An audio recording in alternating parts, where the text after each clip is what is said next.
गंग गणपतये नमो नमः। संक्षिप्त शिव पुराण रुद्र संहिता 3 अध्याय 5। मेनका का प्रत्यक्ष दर्शन देकर शिवा देवी को उन्हें अभिष्ट वरदान से संतुष्ट करना तथा मैना से मैनाक का जन्म। नारद जी पूछे, पिताजी, जब देवी दुर्गा अंतर्ध्यान हो गई और देवगण अपने अपने धाम को चले गए, उसके बाद क्या हुआ? ब्रह्मा जी ने कहा, मेरे पुत्रों में श्रेष्ठ विप्रवर नारद जब विष्णु आदि देव समा हिमालय और मेनका देवी आराधना को उपदेश देकर चली गए, तब गिरिराज हिमाचल और मैना दोनों दंपति ने बड़ी भारी तपस्या आरंभ की। वे दिन रात शंभु और शिवा के चिंतन करते हुए भक्ति जो चित्त से नित्य उनकी सम्यक रीति से आराधना करने लगे। हिमाचल की पत्नी मैना बड़ी प्रसन्नता से शिव सहित शिवा देवी की पूजा करने लगी और उन्हीं के संतोष के लिए सदा ब्राह्मणों को दान देती रही। मन में संतान की कामना लिए मैना चैत्र मास के आरंभ से लेकर 27 वर्षों तक प्रतिदिन तत्परता पूर्वक शिवा देवी की पूजा और आराधना में लगे रही। वह अष्टमी को उपवास, नवमी को लड्डू, बलि, सामग्री, पीठ, खीर और गंधक पुष्प देवी की भेंट करती। गंगा के किनारे औषधि प्रदेश में उमा की मिट्टी की मूर्ति बनाकर नाना प्रकार की वस्तुएं समर्पित करके पूजा करते। मैना देवी कभी निराहार रहती, कभी व्रत का नियमों का पालन करती, कभी जल पीकर रहती, कभी हवा पीकर ही रह जाती। विशुद्ध तेज से दमकती हुई दीप्तिमती मैना ने प्रेमपूर्वक शिवा के चित्त में लगाए हुए 27 वर्ष व्यतीत कर दिए। 27 वर्ष पूरे होने पर जगन्मयी शंकर कामनी जगदम्बी उमा अत्यंत प्रसन्न हुई। मैना की उत्तम भक्ति से संतुष्ट हुए वह परमेश्वर देवी उन पर अनुग्रह करने के लिए उनके सामने प्रकट हुई। तेजो मंडल के बीच में विराजमान तथा दिव्य अवयव से संयुक्त उमा देवी प्रत्यक्ष दर्शन दे मैना से हंसती हुई बोली। देवी ने कहा, गिरिराज हिमालय की रानी महासाध्वी मैना, मैं तुम्हारी तपस्या से प्रसन्न हूँ। तुम्हारे मन में जो अभिलाषा हो उसे कहो। मैना, तुमने तपस्या, व्रत और संधि के लिए जिस जिस वस्तु के लिए प्रार्थना की है वह सब मैं तुम्हें दूंगी। तब मैना ने प्रत्यक्ष प्रकट हुआ, कालका देवी को देखकर प्रणाम कहा और इस प्रकार कहा। मैना बोली, देवी, इस समय मुझे आपका प्रत्यक्ष दर्शन हुआ है, अतः मैं आपकी स्तुति करना चाहता हूँ। कल के इसके लिए आप प्रसन्न हो। ब्रह्मा जी कहते हैं, नारद, मैना के ऐसा कहने पर सरमोहिनी कालिका देवी के मन से अत्यंत प्रसन्न होकर अपने दो बाहों में खींचकर मैना को हृदय में लगा लिया। इससे उसे तत्काल महाज्ञान की प्राप्ति हो गई। फिर तो मैना देवी प्रिय वचनों द्वारा भक्ति भाव से अपने सामने खड़ी कालिका की स्तुति करने लगे।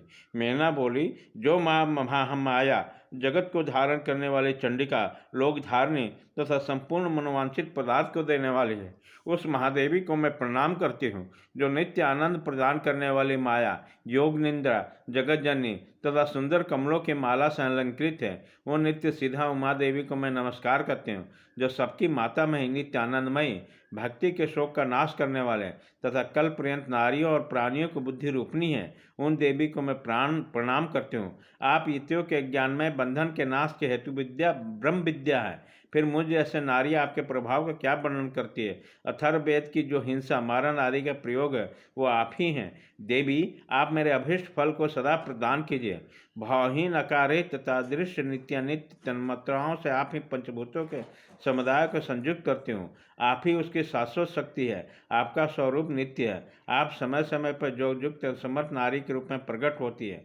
आप ही जगत की जोनी और आधार शक्ति हैं। आप ही प्रकट तत्व से परे नित्य प्रकृति कही गई है, जिसके द्वारा ब्रह्म के स्वरूप को बस किया जाता है। यह नित्य विद्या आप ही हैं। माता, आप मुझ पर प्रसन्न हुए। आप ही अग्नि के भीतर व्याप्त उग्र दाही की शक्ति है। आप ही सूर्य किरणों में स्थित प्रकाशी की शक्ति है। चंद्रमा में जो हलादी की शक्ति वो भी आप ही हैं। ऐसे आप चंडी देवी का मैं स्तवन और बंदन करता हूँ। आप स्त्रियों को बहुत प्रिय है। धर्मरेता, ब्रह्मचारियों को ध्येयवेता, नित्य ब्रह्म शक्ति भी आप ही हैं। संपूर्ण जगत की वांछा तथा श्रीहरि के माया भी आप ही हैं। जो देवी इच्छा अनुसार रूप धारण करके सृष्टि, पालन और संहार में ही हो उन कार्यों का संपादन करती है तथा ब्रह्मा विष्णु और रुद्र के शरीर के हेतुभूता है, वे आप ही हैं। देवी, आप मुझ पर प्रसन्न हो। आपको पुनः मेरा नमस्कार है। ब्रह्मा जी कहते हैं, नारद, मैना के इस प्रकार स्तुति करने पर दुर्गा कालिका ने पुनः मैना देवी से कहा, तुम अपना मनोवांछित वर मांग लो।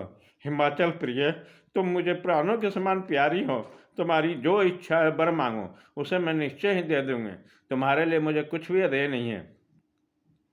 महेश्वर उमा का वो अमृत के समान मधुर वचन सुनकर हिमगिरी कामनी मैना बहुत संतुष्ट हुई और इस प्रकार बोली, शिवे आपकी जय हो, जय हो। उत्कृष्ट ज्ञान वाली महेश्वरी जगदम्बे के, यदि मैं वर पाने योग्य हूँ तो फिर आपसे श्रेष्ठ वर मांगती हूँ। जगदम्बे के, पहले तो मुझे 100 पुत्र हों, उन सबकी बड़ी आयु हो, वो बल पराक्रम से युक्त, रिद्धि सिद्धि से संपन्न, तथा उन पुत्रों के पश्चात मेरी एक पुत्री हो जो स्वरूप और गुणों से सुशोभित होने वाली हो, वो दोनों कोलों को आनंदित देने वाली तथा तीनों लोकों में पूजित हो। जगदम्बे शिव, आप ही देवताओं को कार्य सिद्ध करने के लिए मेरी पुत्री तथा रुद्रदेव की पत्नी हुई है, और तदनुसार लीला कीजिए।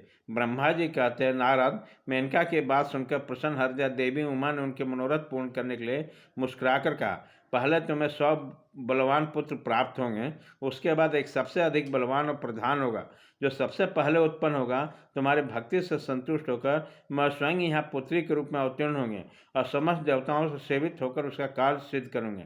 ऐसा कहकर जगतधात्री परमेश्वरी कालिका शिवा मेनका को देखते देखते वहीं अदृश्य हो गई। तात महर्षि से अभीष्ट वर पाकर मेनका को अपार हर्ष हुआ, उसका तपस्या जनित सारा क्लेश नष्ट हो गया। मुनि, फिर कालक्रम से मेना के गर्भ रहा और प्रतिदिन बढ़ने लगा। समयानुसार एक उत्तम पुत्र को उत्पन्न किया जिसका नाम मैनाक था। उसने समुद्र के साथ उत्तम मैत्री बांधी और वो अद्भुत पर्वत नाग बधुओं का उपभोग का स्थल बना रहा। उसके समस्त अंग श्रेष्ठ हैं। हिमालय के 100 पुत्रों में सबसे श्रेष्ठ और महान बल पराक्रम से संपन्न है। अपने से या अपने बाद प्रकट हुए समस्त पर्वतों में एकमात्र मेनका ही पर्वतराज के पर्वत प्रतिष्ठित है। अध्याय 5 खत्म।